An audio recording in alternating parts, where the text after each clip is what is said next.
Hello friends, आप सभी लोग को सौरभ सिविल सर्विसेज क्लास में स्वागत है। जैसा कि आप सभी लोग को पता है कि इस चैनल के माध्यम से आप सभी लोग को आने वाले 67वीं बीपीएससी के लिए पीटी के लिए आप लोग के लिए जोरदार तरीके से तैयारी कराया जा रहा है। ठीक है, आज के इस सेशन में मैं आप लोगों के लिए साइंस, जैसा कि आपको पता होना चाहिए कि more than 25 questions are asked in BPSC from science. Science से लगभग 25 से 30 क्वेश्चन पूछे ही जाते हैं। इससे कम बहुत कम होती है जो पूछे जाते हैं। कभी कम हो भी सकता है, ऐसी कोई बात नहीं है, लेकिन जनरली इतना क्वेश्चन रहता है। तो ये आपके परीक्षा की दृष्टि से बहुत ही महत्वपूर्ण पार्ट है। जो कि पढ़ चुके होंगे साइंस, उनके लिए तो बहुत अच्छी बात है। जो नहीं पढ़े वो पढ़िए, मेहनत कीजिए। तो चलिए हम लोग आज के इस सेशन में क्वेश्चन शुरू करते हैं। इस सेशन में आपको कुल 50 क्वेश्चन जो कि बायोलॉजी से बताया जा रहा है। पहले मैं आप लोग को बायोलॉजी कंप्लीट करूंगा, उसके बाद फिजिक्स और केमिस्ट्री। कभी कभी हो सकता है कि आपको मिसलेनियस भी क्वेश्चन देंगे, लेकिन कोशिश करेंगे कि पहले एक सब्जेक्ट आपको कंप्लीट कराने के बाद दूसरा सब्जेक्ट की ओर चलतेंगे, ताकि आपको ये होगा कि आपका क्वेश्चंस इकट्ठा हो जाएगा। आप इसको नोट्स बना सकते हैं और याद कर सकते हैं, बार बार लिख सकते हैं, उसे पढ़ सकते हैं। अगर आप इस वीडियो को सुनना चाहते हैं तो पहले इसको सुन लीजिए अच्छी तरह से, फिर इसको डाउनलोड कर बार बार इसे सुन सकते हैं। यह आपके ऊपर निर्भर करता है कि आप इसको कैसे ज़्यादा से ज़्यादा अपनी नॉलेज को बिल्डअप कर सकते हैं। ठीक है, तो कॉपी कलम निकालिए और हमारा सेशन चालू होता है अब। आज का पहला क्वेश्चन है, जीव विज्ञान का जनक किसे कहा जाता है? जीव विज्ञान का जनक किसे कहा जाता है? तो उत्तर है अरस्तु। उत्तर क्या है? अरस्तु। आज का दूसरा क्वेश्चन है, जीवधारियों के अध्ययन के लिए बायोलॉजी शब्द का प्रयोग सबसे पहले किसने और कब किया? प्रश्न है, जीवधारियों के अध्ययन के लिए बायोलॉजी शब्द का प्रयोग सबसे पहले किसने और कब किया? उत्तर लिखिए। लैमार्क फ्रांस और ट्रेविरेनस जर्मनी नामक वैज्ञानिकों ने 1801 ईस्वी में, ठीक है, यहाँ पे लैमार्क फ्रांस लिखा है। इसका मतलब कि लैमार्क जो वैज्ञानिक का नाम है और फ्रांस देश का नाम है। ये जो लैमार्क वैज्ञानिक थे वो कहाँ के रहने वाले? फ्रांस के, जबकि ट्रेविरेनस जर्मनी के रहने वाले थे। और कब किए? तो 1801 में किए। ठीक है, आज का जो हमारा तीसरा प्रश्न होगा, तीसरा प्रश्न क्या है इसको अच्छी से सुनिए और लिखिए। वनस्पति विज्ञान का जनक किसे कहा जाता है? वनस्पति विज्ञान का जनक किसे कहा जाता है? उत्तर लिखिए, थियोफ्रेस्टस। थियोफ्रेस्टस। अगला प्रश्न लिखिए, वर्गीकी का पिता किसे कहा जाता है? वर्गीकी का पिता किसे कहा जाता है? उत्तर लिखिए, कैरोलस लिनियस। Carolus Linnaeus. अगला प्रश्न लिखिए, जीवों के नामकरण की द्विनाम पद्धति किसने प्रचलित की? जीवों के नामकरण की द्विनाम पद्धति किसने प्रचलित की? उत्तर लिखिए, कैरोलस लिनियस। Carolus Linnaeus. और कब किए? तो 1753 ईस्वी में। अगला प्रश्न लिखिए, मनुष्य का वैज्ञानिक नाम क्या है? मनुष्य का वैज्ञानिक नाम क्या है? उत्तर लिखिए, होमो सैपियंस। Homo sapiens. अगला प्रश्न लिखिए, मेढक का वैज्ञानिक नाम क्या है? मेढक का वैज्ञानिक नाम क्या है? उत्तर लिखिए, राना टिग्रिना। राना टिग्रिना। अगला प्रश्न लिखिए, बिल्ली का वैज्ञानिक नाम क्या है? बिल्ली का वैज्ञानिक नाम क्या है? उत्तर लिखिए, फेलिस डोमेस्टिका। Felis domestica. अगला प्रश्न लिखिए, कुत्ता का वैज्ञानिक नाम क्या है? कुत्ता का वैज्ञानिक नाम क्या है? कैनिस फैमिलियरिस। कैनिस फैमिलियरिस। अगला प्रश्न है, गाय का वैज्ञानिक नाम क्या है? गाय का वैज्ञानिक नाम क्या है? उत्तर बोस इंडिकस। बोस इंडिकस। अगला प्रश्न, मक्खी का वैज्ञानिक नाम क्या है? मक्खी का वैज्ञानिक नाम क्या है? उत्तर लिखिए, मस्का डोमेस्टिका। मस्का डोमेस्टिका। अगला प्रश्न लिखिए, आम का वैज्ञानिक नाम क्या है? आम का वैज्ञानिक नाम क्या है? उत्तर है मैंगीफेरा इंडिका। Mangifera indica. अगला प्रश्न, धान का वैज्ञानिक नाम क्या है? धान का वैज्ञानिक नाम क्या है? ओरिजा सटिवा। ओरिजा सटिवा। अगला प्रश्न लिखिए, गेहूं का वैज्ञानिक नाम क्या है? गेहूं का वैज्ञानिक नाम क्या है? उत्तर लिखिए ट्राइटिकम एस्टिवम। Triticum aestivum. अगला प्रश्न लिखिए, मटर का वैज्ञानिक नाम क्या है? मटर का वैज्ञानिक नाम क्या है? पिशम सटिवम। पिशम सटिवम। अगला क्वेश्चन लिखिए, चना का वैज्ञानिक नाम क्या है? चना का वैज्ञानिक नाम क्या है? उत्तर लिखिए सीसर एडिटिनम। सीसर एडिटिनम। अगला प्रश्न लिखिए, सरसों का वैज्ञानिक नाम क्या है? सरसों का वैज्ञानिक नाम क्या है? उत्तर लिखिए ब्रासिका कॉम्पेस ट्राइस। ब्रासिका कॉम्पेस ट्राइस। ठीक है। अगला प्रश्न लिखिए, जीवों के आधारभूत संरचनात्मक एवं कार्यात्मक इकाई निम्न में से कौन है? उत्तर है कोशिका। जीवों की आधारभूत संरचनात्मक एवं कार्यात्मक इकाई निम्न में से कौन है? कोशिका। अगला प्रश्न, प्रत्येक जीव का शरीर एक सूक्ष्मतम इकाई द्वारा निर्मित होता है, उसे क्या कहते हैं? जो नहीं लिखे हैं क्वेश्चन को लिखिए। प्रत्येक जीव का शरीर एक सूक्ष्मतम इकाई द्वारा निर्मित होता है, उसे क्या कहते हैं? कोशिका कहते हैं। क्या कहते हैं?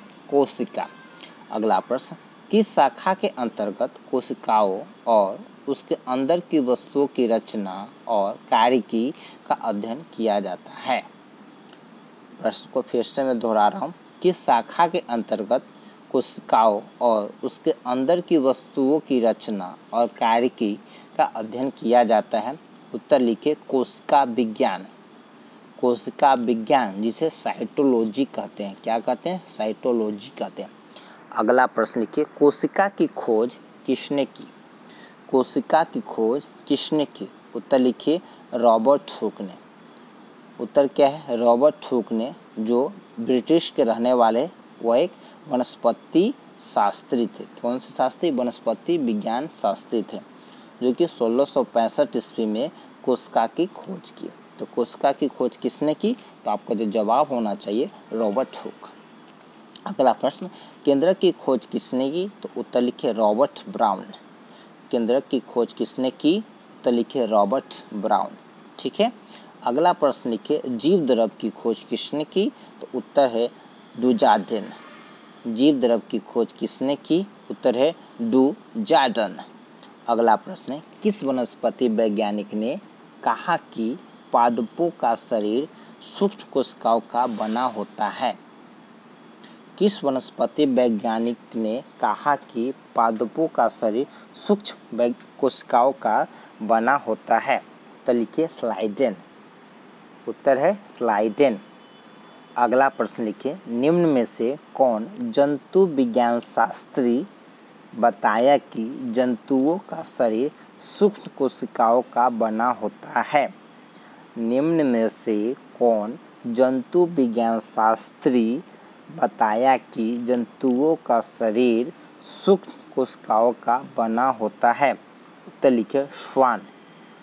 श्वान। अगला प्रश्न, किस वैज्ञानिक ने बताया कि नई कोशिकाओं निर्माण पहले से मौजूद कोशिकाओं से होता है? किस वैज्ञानिक ने बताया कि नई कोशिकाओं का निर्माण पहले से मौजूद कोशिकाओं से होता है? तो लिखिए विर्चो। उत्तर क्या है? विर्चो। अगला प्रश्न, किस वैज्ञानिक ने बताया कि केंद्रक पैतृक लक्षणों की वंशागति में भाग लेता है? किस वैज्ञानिक ने बताया कि केंद्रक पैतृक लक्षणों की वंशागति में भाग लेता है? उत्तर लिखिए स्ट्रासबर्गर ने। स्ट्रासबर्गर ने। अगला प्रश्न लिखिए, गोल्जी उपकरण या गोल्जी काय की खोज किसने की? प्रश्न है गोल्जी उपकरण या गोल्जिकाय की खोज किसने की? उत्तर लिखिए कैमिलो गोल्जी, कैमिलो गोल्जी। अगला प्रश्न केंद्रक के भीतर के संघनित भाग केंद्रिका की खोज किसने की? केंद्रक के भीतर के संघनित भाग केंद्रिका की खोज किसने की? उत्तर लिखिए फेलिक फोंटाना, फेलिक फोंटाना। अगला प्रश्न गुणसूत्र का नामकरण किसने किया? गुणसूत्र का नामकरण किसने किया? उत्तर है वाल्टेयर, उत्तर है वाल्टेयर। अगला प्रश्न पर्णहरित का नामकरण किसने किया? पर्णहरित का नामकरण किसने किया? उत्तर लिखिए सिचंपर, सिचंपर। अगला प्रश्न लिखिए किस वैज्ञानिक ने सोमेटोप्लाज्म एवं जर्मप्लाज्म के बीच अंतर स्पष्ट किया? किस वैज्ञानिक ने सोमेटोप्लाज्म एवं जर्मप्लाज्म के बीच अंतर स्पष्ट किया? उत्तर लिखिए वोजमैन, वोजमैन। अगला प्रश्न लिखिए राइबोसोम की खोज किसने की? राइबोसोम की खोज किसने की? उत्तर लिखिए जी.ई. प्लैड, जी.ई. प्लैड। अगला प्रश्न लाइसोसोम की खोज किसने की? D डवे, D डवे। क्वेश्चन है लाइसोसोम की खोज किसने की? तो उत्तर है डी डवे। अगला प्रश्न लिखिए तारक काय का नामकरण किसने किया? तारक काय का नामकरण किसने किया? उत्तर लिखिए टी बोवेरी, टी बोवेरी। अगला प्रश्न माइटोकॉन्ड्रिया की खोज सर्वप्रथम किसने की? माइटोकॉन्ड्रिया की खोज सर्वप्रथम किसने की? उत्तर है रिचर्ड अल्टमान, रिचर्ड अल्टमान। अगला प्रश्न बायोब्लास्ट किसका नाम है? तो माइटोकॉन्ड्रिया का। बायोब्लास्ट किसका नाम है? उत्तर लिखिए माइटोकॉन्ड्रिया। अगला प्रश्न बायोब्लास्ट नाम किसने दिया? रिचर्ड अल्टमान ने। बायोब्लास्ट नाम किसने दिया? उत्तर है रिचर्ड अल्टमान ने। माइटोकॉन्ड्रिया का नामकरण किसने किया? माइटोकॉन्ड्रिया का नामकरण किसने किया? उत्तर है बेंडा। यहाँ पर समझिए अच्छी तरह से, अगर क्वेश्चन पूछा जाएगा कि माइटोकॉन्ड्रिया की खोज सर्वप्रथम किसने की, तो आपका उत्तर होना चाहिए रिचर्ड अल्टमान ने। अगर आपसे ये क्वेश्चन पूछा जाए कि माइटोकॉन्ड्रिया का नामकरण किसने किया, तो बेंडा ने। इसमें आपके पास कोई डाउट्स नहीं होना चाहिए। अगला क्वेश्चन की ओर चलते हैं। इसमें क्वेश्चन और उत्तर एक ही साथ है, आप इसको लिखिए और सुनिए अच्छी तरह से। अमीबा पैरामीशियम तथा जीवाणु जैसे जीवों का शरीर केवल एक कोशिका का बना होता है। अमीबा पैरामीशियम तथा जीवाणु जैसे जीवों का शरीर केवल एक कोशिका का बना होता है, इसीलिए इन्हें एक कोशिकीय जीव कहते हैं। आपसे क्वेश्चन में कैसे, एग्जाम में कैसे पूछा जाएगा कि क्वेश्चन रहेगा कि अमीबा एक कोशिकीय है या बहुकोशिकीय है, तो आपका जो जवाब होना चाहिए एक कोशिकीय होना, एक कोशिकीय। पैरामीशियम भी एक कोशिकीय है, जीवाणु भी एक कोशिकीय। अब बहुकोशिकीय क्या होता है? वैसे जीव जिनमें अनेक कोशिकाएं होती हैं बहुकोशिकीय जीव कहलाते हैं। जैसे कि आदमी लोग बहुकोशिकीय हैं, कुत्ता, गाय, बिल्ली, घोड़ा, ये सब क्या है? बहुकोशिकीय जीव है। अगला प्रश्न है अंडे के केंद्र में पाया जाने वाला पीला पदार्थ को क्या कहते हैं? अंडे के केंद्र में पाया जाने वाला पीला पदार्थ को क्या कहते हैं? उत्तर है पित्तक। क्या है उत्तर? पित्तक। अगला प्रश्न सबसे बड़ा अंडा किसका होता है? सबसे बड़ा अंडा किसका होता है? आपको पता होगा, बहुत दिन से पढ़ रहे, शुतुरमुर्ग का। किसका होता है? शुतुरमुर्ग का। लेकिन ये पता है कि नहीं? पता नहीं। अगर नहीं तो लिखिए 170 mm बड़ा होता है। कितना होता है बड़ा? 170 mm बड़ा होता है। अगला प्रश्न लिखिए कोशिका सिद्धांत का प्रतिपादन किसने किया? कोशिका सिद्धांत का प्रतिपादन किसने किया? तो उत्तर लिखिए एम.जे. Schleiden, MJ. स्लाइडेन तथा थियोडर स्वान ने, थियोडर स्वान ने। ठीक है। अगला प्रश्न लिखिए निम्नलिखित में से कोशिका सिद्धांत पर विचार करिए। ये जो चार जो मैं बोलूँगा ये कोशिका का सिद्धांत है, आप इसको याद कर लीजिए।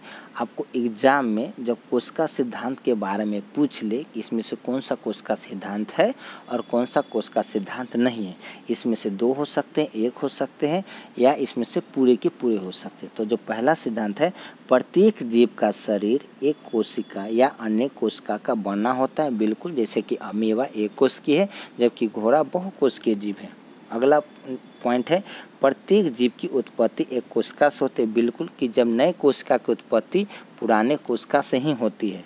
ठीक है, जैसे कि आपको पहले बताया भी गया है। तो प्रत्येक जीव की उत्पत्ति एक कोशिका से होती है। ठीक है, आगे पढ़िए। प्रत्येक कोशिका एक स्वाधीन इकाई है, सभी कोशिकाएं मिलकर काम करती है, फलस्वरूप एक जीव बनता है। बिल्कुल सही। अगर सेल डेड हो जाएगा तो वहाँ का ऑर्गन डेड होने लगेगा। ठीक है, यानी वहाँ का जो पार्ट होगा खराब होने लगेगा। इसलिए सेल यानी कोशिका जो है छोटी इकाई है, वह अगर सुरक्षित है, जीवित है, तो उस शरीर का पार्ट जीवित रहेगा। ठीक है, अगला पॉइंट है, कोशिका की उत्पत्ति जिस क्रिया से होती है उसमें केंद्रक मुख्य कार्य करता है या सृष्टिकर्ता के रूप में भाग लेता है। तो ये हम आपके 4 पॉइंट है, इसको लिख लीजिए और याद कर लीजिए। अगला प्रश्न है, रचना के आधार पर कोशिकाएं को कितने भागों में बांटा गया है? तो उत्तर है 2। रचना के आधार पर कोशिकाओं को कितने भागों में बांटा गया है? तो 2। और कौन सा है? तो प्रोकैरियोटिक कोशिका। कौन सा है? प्रोकैरियोटिक कोशिका। और दूसरा क्या है? प्रारंभिक कोशिका। देखिए अगला प्रश्न लिखिए, वैसे कोशिका जो पूर्ण रूप से विकसित होती है क्या कहलाती है? तो यहाँ पे लिखाना चाहिए प्रोकैरियोटिक कोशिका, यहाँ पे गलती से यूकैरियोटिक लिखा गया, कोई बात नहीं, इसको प्रोकैरियोटिक लिखिए। वैसी कोशिका जो पूर्ण रूप से विकसित होती है क्या कहलाती है? तो प्रोकैरियोटिक कोशिका कहलाती है। ठीक है, अगला लिखिए, कोशिका का निर्माण विभिन्न घटकों से होता है, उसे क्या कहा जाता है? तो कोशिकांग कहा जाता है। कोशिका का निर्माण विभिन्न घटकों से होता है, उसे क्या कहा जाता है? तो कोशिकांग कहा जाता है। ठीक है, अगला प्रश्न है, कोशिका द्रव एवं केंद्रक को सम्मिलित रूप से क्या कहा जाता है? कोशिका द्रव एवं केंद्रक को सम्मिलित रूप से क्या कहा जाता है? तो उत्तर है जीव द्रव या प्रोटोप्लाज्म। जीव द्रव को ही प्रोटोप्लाज्म कहा जाता है। ठीक है, अगला प्रश्न है, प्रत्येक कोशिका के सबसे बाहर चारों ओर एक बहुत पतली, मुलायम और लचीली झिल्ली होती है, जिसे क्या कहते हैं? क्वेश्चन लिखिए अच्छी तरह से। प्रत्येक कोशिका के सबसे बाहर चारों ओर एक बहुत पतली, मुलायम और लचीली झिल्ली होती है, जिसे क्या कहते हैं? तो उत्तर है कोशिका झिल्ली या प्लाज्मा झिल्ली या प्लाज्मा मेम्ब्रेन। ये तीनों में से कोई एक हो सकता है या तीनों भी हो सकता है, लेकिन है तो कोशिका झिल्ली, प्लाज्मा झिल्ली और प्लाज्मा मेम्ब्रेन ही है। ठीक है, अगला और लास्ट क्वेश्चन, कोशिका झिल्ली किसकी बनी होती है?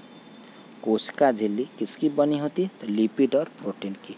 लिपिड और प्रोटीन की। तो आज का इस सेशन में 50 क्वेश्चन कंप्लीट हो गया।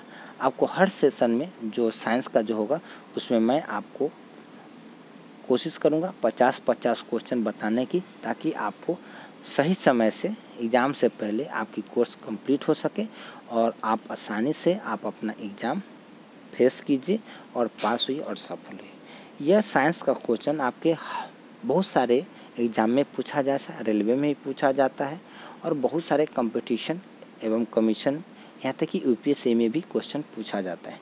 तो आपको डाउट नहीं होना चाहिए इसके बारे में। ठीक है, और आप कैसे याद कर सकते हैं?